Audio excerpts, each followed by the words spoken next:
Hello viewers, आप देख रहे हैं मेरा YouTube channel professor Salim academy. आज हम जिस टॉपिक पर बात करेंगे वो है types of elasticity of demand. ये चैप्टर बहुत ज़्यादा इंटरेस्टिंग है, और ना सिर्फ इंटरेस्टिंग बल्कि बहुत ज़्यादा इंपॉर्टेंट है इंटरमीडिएट लेवल के, ग्रेजुएशन लेवल के, इवन मास्टर्स लेवल के स्टूडेंट्स के लिए। तो इसलिए इस वीडियो को लास्ट तक देखें और यकीनन इस मुश्किल टॉपिक को आप बहुत आसानी से आप समझ लेंगे। बात करते हैं अपने आज के टॉपिक की, जो कि है इलास्टिसिटी ऑफ डिमांड के हवाले से।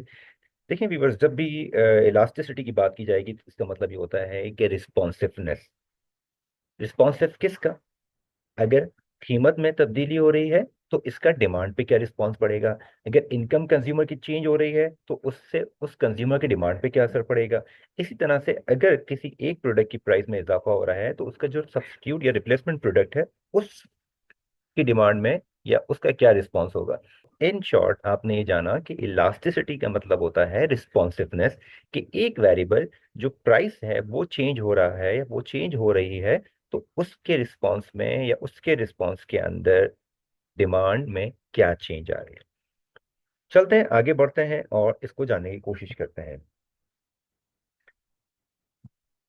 तो जानते हैं सबसे पहले types of elasticity of demand के हवाले से। सबसे पहली टाइप, जैसे कि हमने जिक्र किया, वो कहलाती है प्राइस इलास्टिसिटी ऑफ डिमांड, जिसको हम शॉर्ट में पीईडी भी कहते हैं। इसी तरह से सेकंड टाइप की बात करें तो वो है इनकम इलास्टिसिटी ऑफ डिमांड, जिसको हम शॉर्ट में वाईईडी, वाई करते हैं रिप्रेजेंट हम इनकम को। इकोनॉमिक्स का जो वेरिएबल है वाई, इसको हम इनकम से रिप्रेजेंट कर सकते हैं इसको। तो वाईईडी इनकम इलास्टिसिटी ऑफ डिमांड की बात होती है। तीसरी बात होती है क्रॉस इलास्टिसिटी ऑफ डिमांड, जो कि एक्सईडी से रिप्रेजेंट हम कर सकते हैं। तो ये तीन मेजर टाइप हैं। अब बारी बारी हम इन तीनों टाइप को समझते हैं और जानते हैं कि इन टाइप्स के हवाले से।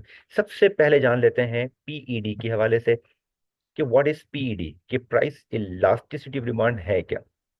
जैसे कि आपने इंट्रो में समझा कि इलास्टिसिटी कहलाते हैं रिस्पॉन्सिवनेस को। A change in quantity demanded in response to a change in the price is called the price elasticity of demand. यानी कि प्राइस में अगर चेंजिंग हो रही है तो उस चेंजिंग का जो असर है, जो इफेक्ट है, वो कंज्यूमर की डिमांड पे भी अगर पड़ रहा है तो वो कितना पड़ रहा है। यही बात हम प्राइस इलास्टिसिटी में जानते हैं और मेजर करते हैं कि प्राइस का इफेक्ट डिमांड पे कितना पड़ रहा है।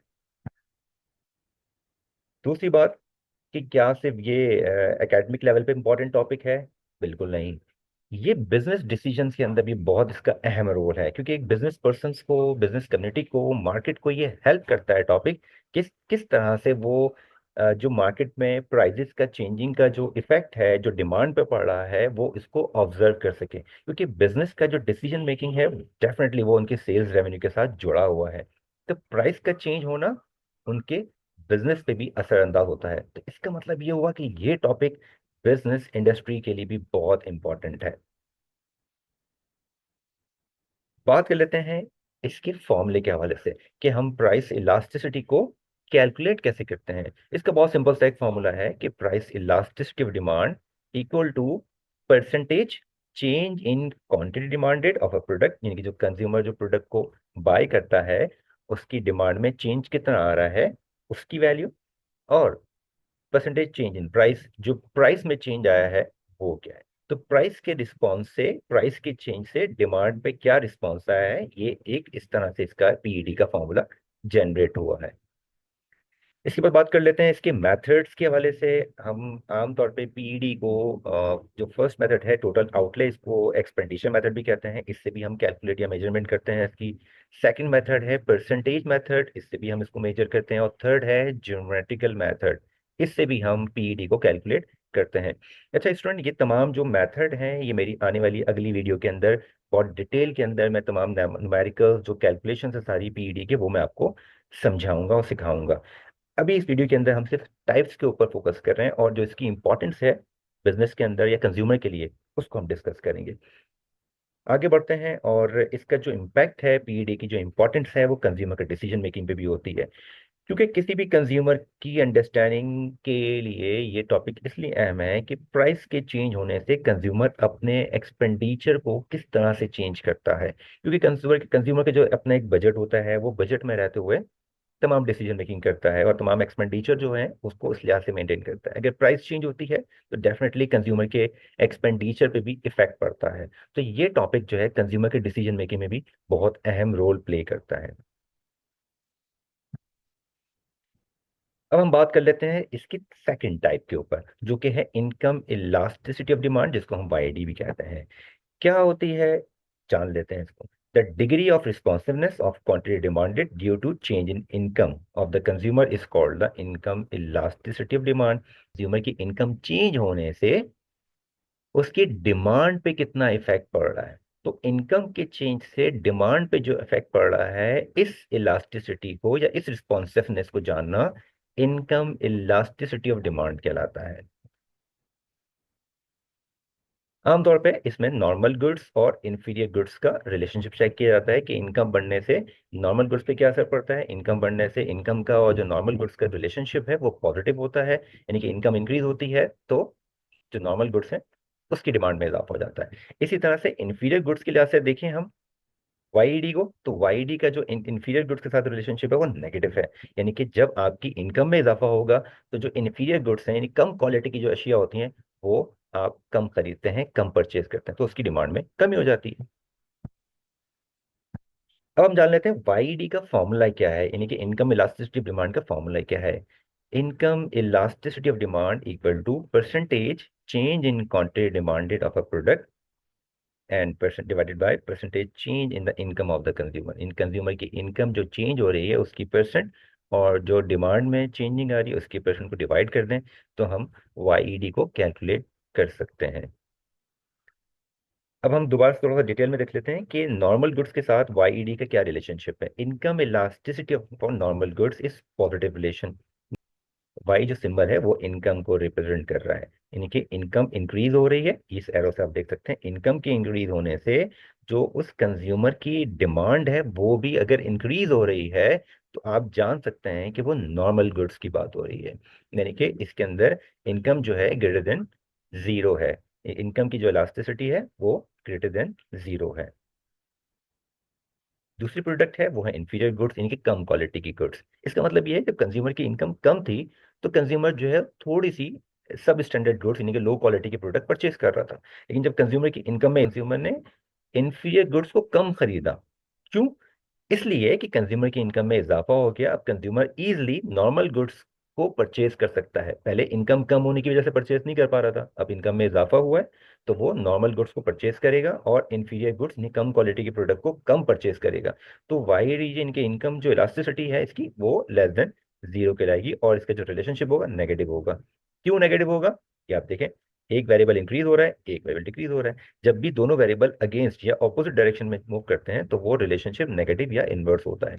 या देखें आप दोनों वेरिएबल सेम डायरेक्शन में मूव कर रहे हैं तो ये पॉजिटिव या फिर डायरेक्ट रिलेशनशिप होता है। ये आप जान गए सेकंड टाइप ऑफ इलास्टिसिटी के बारे में। अब हम बात करते हैं नंबर थर्ड या तीसरी टाइप की जो इलास्टिसिटी है वो है क्रॉस इलास्टिसिटी ऑफ डिमांड, जिसको हम एक्स ई डी से रिप्रेजेंट करते हैं। जान लेते हैं इसके बारे में। The degree of responsiveness of quantity demanded by one goods, जिसको हम प्रोडक्ट एक्स कह लेते हैं, और due to change in the price of its related goods, जिसको हम प्रोडक्ट वाई कह लेते हैं। तो एक प्रोडक्ट की प्राइस में इजाफा होने से कंज्यूमर उस महंगी प्रोडक्ट को छोड़कर उसके जो सब्स्टिट्यूट प्रोडक्ट होता है, जो रिलेटेड प्रोडक्ट होता है, कंज्यूमर उसको परचेज कर लेते हैं क्योंकि वो उससे सस्ती होती है। तो क्रॉस इलास्टिसिटी का मतलब यही है कि एक चीज महंगी हो जाए तो कंज्यूमर उस चीज को छोड़ के उसका जो सब्स्टिट्यूट प्रोडक्ट है, उसका जो रिलेटेड प्रोडक्ट है, कंज्यूमर उसकी डिमांड में इजाफा करते हैं। आगे चलते हैं, उसको एग्जाम्पल समझने की कोशिश करते हैं। इसके अंदर दो तरह की गुड्स हैं, एक सब्स्टिट्यूट गुड्स का रिलेशनशिप देखेंगे हम, और दूसरा हम देखेंगे कॉम्प्लीमेंट्री गुड्स का रिलेशनशिप। जो सब्स्टिट्यूट गुड्स होती है इसका रिलेशनशिप प्रोडक्ट के साथ पॉजिटिव होता है, और जो कॉम्प्लीमेंट्री गुड्स होती है इसका रिलेशनशिप नेगेटिव होता है। इसका फॉर्मूला जान लेते हैं। क्रॉस इलास्टिसिटी ऑफ डिमांड का फॉर्मूला होता है equal to percentage change in quantity demand of product X. तो इसका मतलब इस फॉर्मूले से मजीद आप जान गए कि एक प्रोडक्ट की प्राइस में इजाफा होने से उस वाली प्रोडक्ट वाई को लोग कम खरीदेंगे क्योंकि वो महंगी हो गई। आप जानते हैं महंगी चीज तो आप नहीं खरीदते हैं। लॉ ऑफ डिमांड की बात करें तो उसमें हम बात पढ़ चुके हैं कि प्राइस महंगी होने की वजह से लोग कम खरीदते हैं, डिमांड कम कर देते हैं। तो सेम अगर उसी बात को यहाँ रखें तो प्राइस में इजाफा होने से प्रोडक्ट वाई की डिमांड में कमी हो जाएगी, और जो उसकी दूसरी प्रोडक्ट है, प्रोडक्ट एक्स, उसकी डिमांड में इजाफा हो जाएगा, क्योंकि उसकी प्राइस में चेंज नहीं हुई है, उसकी कीमतें नहीं बढ़ी हैं। तो एक प्रोडक्ट की प्राइस और दूसरी प्रोडक्ट की डिमांड में इजाफा होता है, जिस is called the cross elasticity of demand. क्या अब हम जान लेते हैं सब्स्टिट्यूट गुड्स का एक्सटीडी के साथ क्या रिलेशनशिप है। देखें बहुत सिंपल लिखा हुआ है, cross elasticity of demand for substitute goods is positive. यानी कि अगर एक प्रोडक्ट की प्राइस में इजाफा होता है तो दूसरी प्रोडक्ट की डिमांड में इजाफा हो जाएगा। Let's see the example. ये पी स्टैंड फॉर प्राइस है और एक्स जो है वो प्रोडक्ट है, जो कि पेट्रोल हमने लिया हुआ है, कि अगर पेट्रोल की प्राइस में इजाफा होता है, ये देखें सिंपल बता रहे हैं कि अगर पेट्रोल की प्राइसेस में इजाफा होता है तो लोग पेट्रोल की खरीदारी कम कर देंगे, इनकी डिमांड कम कर देंगे, क्योंकि महंगा हो गया है। जब डिमांड कम हो जाएगी तो लोग क्या करेंगे, जरूरत तो पूरी करनी है ना, कैसे पूरी करेंगे, तो वो इसके सब्स्टिट्यूट प्रोडक्ट पे जो कि सीएनजी है उसकी डिमांड में इजाफा कर देंगे, उसको खरीदारी शुरू कर देंगे।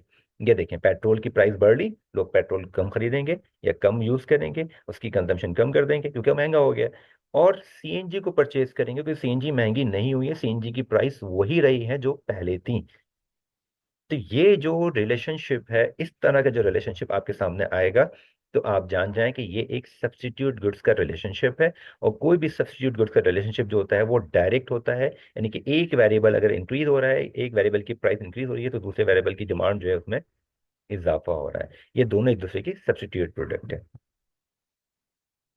कॉम्प्लीमेंट्री गुड्स की बात कर लेते हैं। इसमें कहा जा रहा है कि कॉम्प्लीमेंट्री गुड्स का जो रिलेशनशिप है क्रॉस इलास्टिसिटी के लिहाज से वो नेगेटिव है। क्यों नेगेटिव है? इसमें कहा जा रहा है कि प्राइस जब बढ़ती है किसी एक प्रोडक्ट की, तो उसके साथ साथ उसकी जो कॉम्प्लीमेंट्री गुड्स है या उसकी डिमांड जो है उसमें भी कमी हो जाती है, देखो प्रोडक्ट बाई होती है। जान लेते हैं एग्जाम्पल से। में कहा जा रहा है कि पेन की जो प्राइसेस हैं वो बढ़ गई हैं। देखिए जो फाउंटेन पेन है, जो इंक पेन है, वो महंगा हो गया है। तो जैसे ही वो पेन महंगा हो गया लोग कम खरीदेंगे। जब कम खरीदेंगे तो उसमें डलने वाली जो इंक होगी वो भी कम बिकेगी। तो पेन की सेल कम होने से इंक की सेल भी कम होगी। क्यों कम हो रही है पेन की सेल? इसलिए कि वो महंगा हो गया है, उसकी प्राइस बढ़ गई है। तो एक वेरिएबल इंक्रीज हो रहा है और दूसरा वेरिएबल डिक्रीज हो रहा है। इस तरह का जो रिलेशनशिप है वो नेगेटिव रिलेशनशिप होता है। और ये क्रॉस इलास्टिसिटी के अंदर सब कॉम्प्लीमेंट्री गुड्स की बात करें तो इन दोनों का रिलेशन नेगेटिव होता है, जबकि सब्स्टिट्यूट गुड्स की बात करें तो दोनों प्रोडक्ट का जो रिलेशनशिप है वो पॉजिटिव होता है। तो व्यूवर्स ये थी आज की वीडियो, और यकीनन आपको बहुत मैंने सिंपल तरीके से चीज़ें समझाई हैं। बाकी डिटेल जो न्यूमेरिकल कैलकुलेशन है इंशाल्लाह वो हमारी अगली वीडियो के अंदर होगी। देखते रहे मेरा यूट्यूब चैनल, फेसबुक पेज और WhatsApp channel. Thank you for watching my video. मेरी वीडियो को लाइक भी करें, अपने दोस्तों के साथ शेयर करें और मेरे चैनल को सब्सक्राइब जरूर करें।